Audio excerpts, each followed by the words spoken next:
Hi, this is Bill Schreffler. I'm the President and CEO of Pulse Broadband. I'm excited to be here today, and I have with me Dan Strode. Yeah, I'm Dan Strode with the Ralls County Electric Cooperative. I'm CEO and General Manager. What electricity was in the 1930s and 40s was that it brought a whole new way of life to the rural areas. They went from coal oil lamps and everything turned to physical labor. And those electric motors were just as important or even more important than what that light did. Because you could always run a light with a Delco system, but you couldn't do that farm work without that electricity in that, on the premises.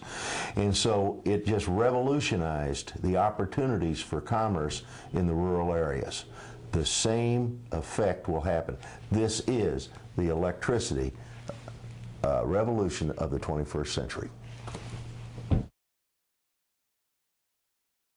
What we have in our areas are small outpost clinics that the various hospitals will have a doctor in residence at that local clinic, but it's limited services. It's the cold, we'll send you to a specialist. It's the forefront. It's the family practice doctor that's there.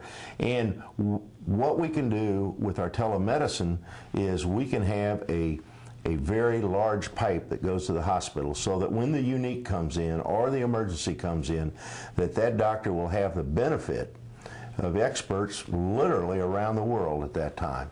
They will be able to call for help, and with this kind of data transfer available, they can possibly get pictures back and forth. They can give the readings of the patient, and we look for a vast improvement for health care from the clinic side. Now, from our county health offices, instead of going out and visiting all these different patients every day and using a lot of gasoline, we'll be able to help them install small cameras and things where the patient can communicate with the nurse. They can see them, they can get an idea of what they are without an on-site visit. So we've already discussed that with the county health office, and we hope to get that to be one of the first things we get going, is to help them reduce their expenses so that we can serve more people with the same money. We are already connected to the 911 offices, and we intend to keep that in the future.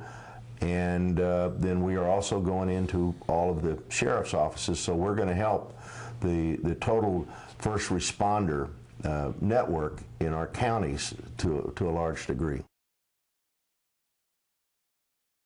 And our concepts with a smart grid is for us to be able to program the use to where, as the usage moves up and down, we can send signals to various appliances to those that sign up for it, and we can run that load of clothes when people are at work or away from the home, because there's capacity available because someone else literally turn something off, or they finish their load, and it's next, next, next, next.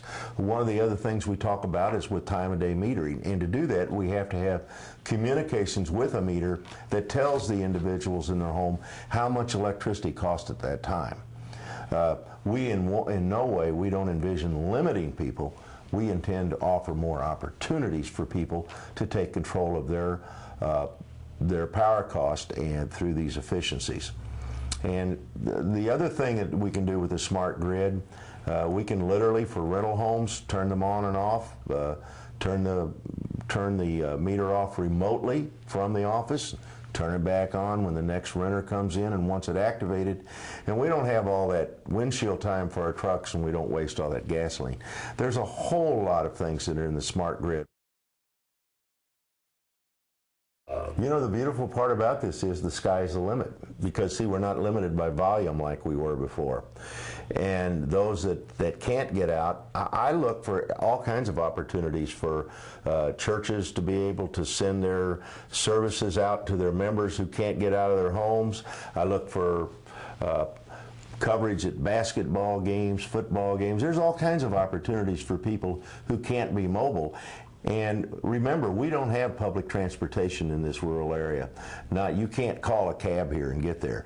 And so there's a lot of times, if you're in a position where you don't have a ride, you might heavily depend on some of these things. So I got to say that any way that we can improve the ability to communicate without physical travel is a real benefit in a rural area.